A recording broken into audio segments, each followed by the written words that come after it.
Good day, everyone. I'm Jandel Arcese from Grade 10 St. Augustine.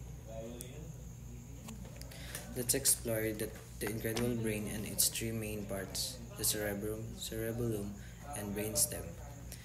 The cerebrum is the largest and most complex part of the brain. It's responsible for higher functions like thinking, memory, decisions making, voluntary movements, and sensory processing.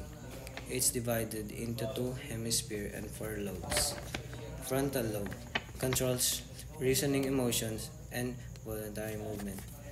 Parental lobe processes touch, temperature, and spatial awareness.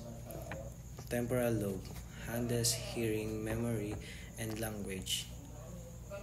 Occipital lobe dedicated to vision. The cerebellum, located beneath the cerebrum at the back of the brain, is smaller but vital. It manages balance, coordinations, and fine-tuned movements. Without it, actions like walking or writing wouldn't be smooth and precise. The brainstem, found at the base of the brain, connects its connects it to the spinal cord.